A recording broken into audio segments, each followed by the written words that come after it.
Je voudrais parler aujourd'hui dans ce podcast du problème de l'avoir et de l'être.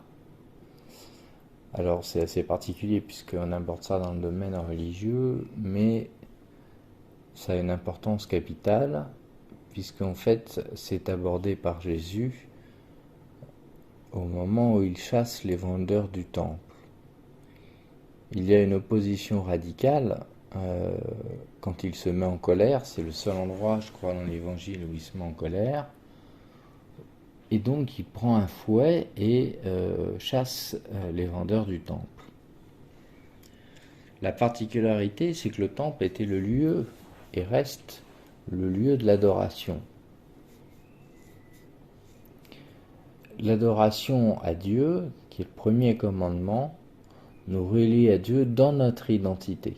C'est notre appartenance. Nous sommes créés à l'image de Dieu. C'est précisé dans la Genèse. Il y a donc une incompatibilité, une inconciliation totale entre ce que je suis et une référence à ce que je posséderais qui définirait ce que je suis. C'est donc l'opposition radicale entre l'avoir et l'être. La problématique que l'on rencontre tout simplement quand Jésus chasse les vendeurs du temple, c'est donc ce qu'on appelle l'identité ou l'appartenance.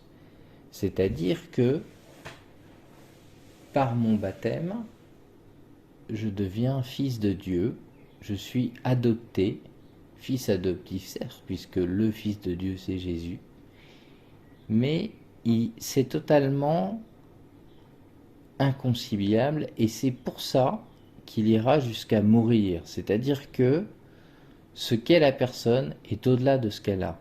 Il n'y a pas de négociation possible. Alors, ça peut paraître extrêmement extrême, justement, comme jugement.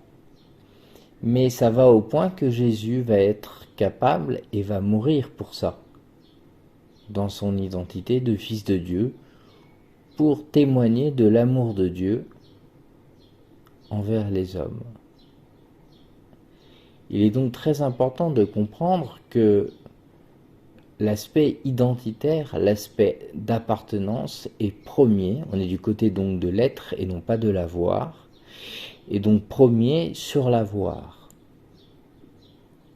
C'est le seul endroit où Jésus se met en colère.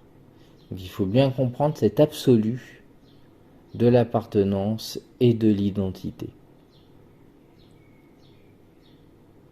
Quand les Juifs lui demandent « Quel signe fais-tu » qui démontre, il dit « Détruisez ce temple et je le reconstruisais en 3 jours ». Là encore, on se moque de lui en lui disant « Il a fallu 46 ans et toi tu mettras 3 jours ».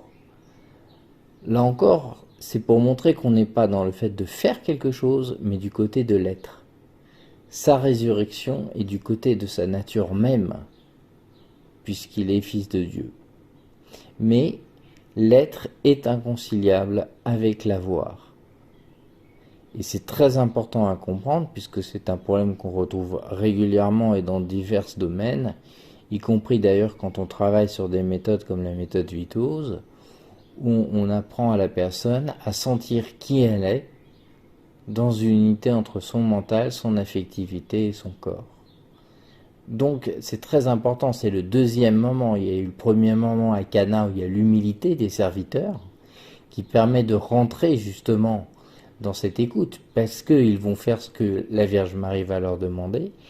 Et il y a ensuite l'identité, l'appartenance comme fils de Dieu.